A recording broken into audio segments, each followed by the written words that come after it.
Education moves too slowly, and I get why. It's about people and change. Change is uncomfortable. Some of us say we love that discomfort. Some of us run towards it. We get all hyped up about change and really optimistic. We tell a good story about it and pull others in. Some willingly, some because there's just no stopping us. We have ideas. We have strategic plans. We want action. But learning isn't actually about change. It's about transformation. Change occurs when we implement finite initiatives, like when we publish a revised curriculum or design a new report card. Transformation involves a portfolio of changes and a series of iterations in the service of reinventing something based on a vision for the future. Transformation means to reform something, which is not to improve on something, but to do something differently. So while dealing with one change, like the revised curriculum, may be difficult and frustrating, it is part of a transformation story, and we are learning our way through it. Because in order to reinvent this system, we must learn, and learning takes patience and time. That's the rub. Some people don't have the time. This is Molly. She graduates next year, so she's pretty much done waiting for us to have fully embedded inquiry as a way of being in our classrooms. Assessment for learning was a rubric she got to highlight for her history paper. But don't worry too much. She knows that her math teacher likes all the headings in red, and the English teacher loves essays that end with rhetorical questions.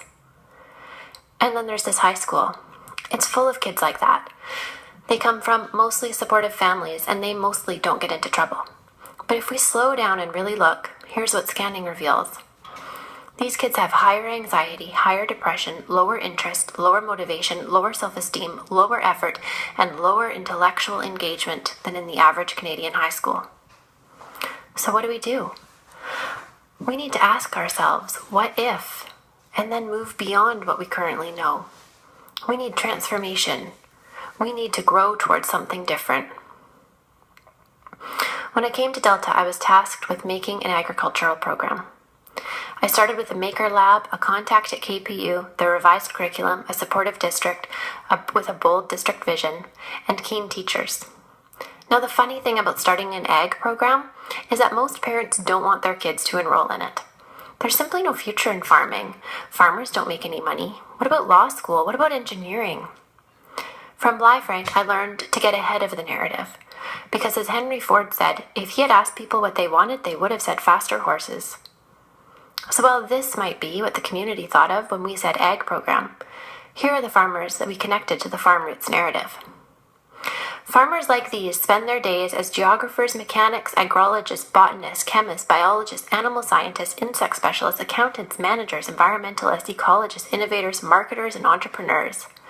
1 in 8 Canadian jobs is related to agriculture, and it brings in over $100 billion to our GDP.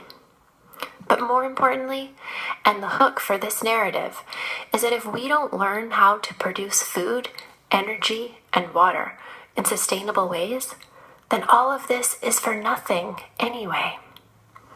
We're asking our youth to grow up and deal with problems that it took multiple generations to create.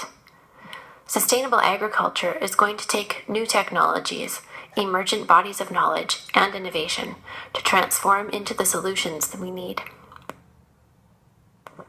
Yeah, literally, and I don't know what kind of soil it is. I think they're getting tests done for it. These 15 and 16-year-old girls have some big dreams and a lot of hard work ahead of them. I like kale and potatoes and carrots and stuff like that. Yeah, lots of fruits and vegetables. It'd be fun.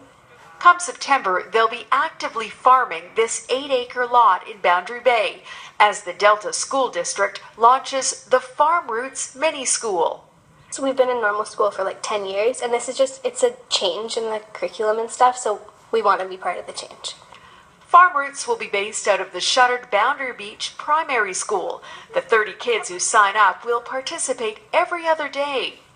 The kids will come here and they'll see the sort of the space, get a feel for what's here, and then we'll also start to put on some raised beds, some small raised beds for them to work with, and then the planning process really begins then.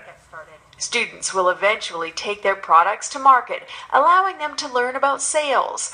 Local farmers will act as advisors. 1 in 8 jobs in Canada are agricultural related. So taking this program and having this background would be beneficial really for anybody, whether they wanted to go into the business side of it, even marketing, the food production. There are so many different areas you can go. Transforming this section of school district property won't be easy. I think it'll be a good change. Like, it'll be something different than sitting behind a desk every day and just going from a textbook. Farm Roots is the first of its kind in BC, and with registration free, it's expected to fill up quickly. Catherine Urquhart, Global News. What you don't see in that news story is the research the educational design is made of. The spiral helped us move from the OECD and FINESC work to the program called Farm Roots. Now, I'm not crazy. I know the Farm Roots model represents a series of changes and will go through iterations as we move forward, and that it will take time to fully transform the school experience. And I know that it isn't a one-size-fits-all solution for any of our questions. But as we support Farm Roots in its next iteration, we will learn, and therefore we will take another self-authoring step. Yes, I'm impatient with the time of transformation. And I'm insistent that we persevere in making these changes so as to eventually arrive at something better.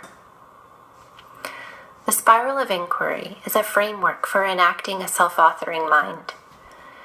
It also helps us slow down enough, yet remain patient enough, because it is a learning framework after all, and learning, aka transformation, takes patience and time. So far, and in regards to this inquiry, the spiral has brought us from this to this. Farm Roots is part of a new story in Delta.